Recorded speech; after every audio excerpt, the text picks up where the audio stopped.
Financial statement analysis to know what adds value.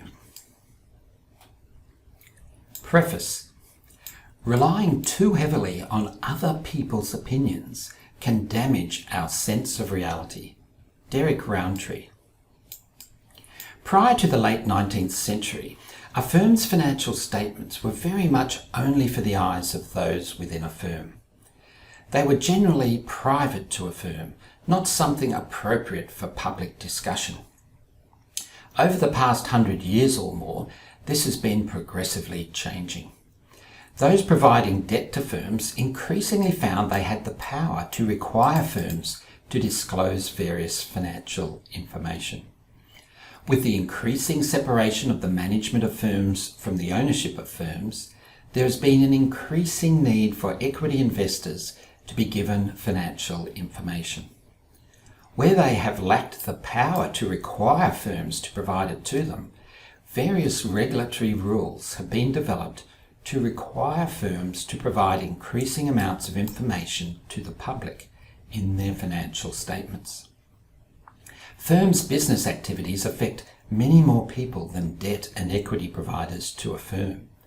Employees, customers, suppliers, competitors, regulators, taxation authorities and the general community all have a genuine interest in analysing the financial statements of firms. A firm's financial statements have become increasingly of interest to a wide range of people. As financial statements of firms have become increasingly available for scrutiny by those outside of firms, people have had to figure out what to do with them. How best to use the information in a firm's financial statements. This study guide incorporates some of the ideas and good thinking of many people who have been grappling with this issue. It owes much to the thinking of Benjamin Graham and David Dodd in their classic book, Security Analysis, and of Benjamin Graham in The Intelligent Investor, and to the more recent excellent thinking of James Olson, Stephen Penman, and many others. Also, this study guide focuses our attention on business reality, not on the financial statements themselves. Our focus will not be on seeking to analyse and understand a firm's financial statements. Rather, it will be on using financial statements along with other information to help us connect with the economic and business realities of firms. There is a real world of business with which we want to engage. We will have the opportunity to see how financial statement analysis can help us do this. We will emphasise the importance of conducting fundamental analysis on firms ourselves. We will see that relying too heavily on other people's opinions can damage our sense of reality. In all aspects of life, we need to develop our own sense of reality. It is no different in business, and no different when investing in the capital markets.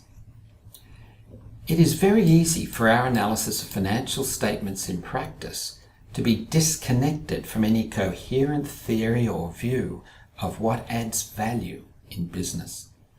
Without some shared ideas and concepts of value to help capital markets to stay closely connected to reality, our capital markets can be vulnerable to periods of quite wide fluctuations and misallocation of capital. We will focus on deeply understanding what adds value to equity investors of firms. A deep understanding of this, in the context of an awareness of the genuine interests of a range of other stakeholders, is central to this study guide and to our study of financial statement analysis in our unit. Also central is the need for us to connect our practice of financial statement analysis to a coherent theory, framework, or way of thinking. We'll see that the future earnings capacity of a firm drives both a firm's expected future cash flow and its economic profit. Also, we will make practical the discounted cash flow, DCF, and economic profit approaches to valuation as a guide to help us understand investment value. and we will explore the value and importance of thorough and intelligent fundamental analysis of firms.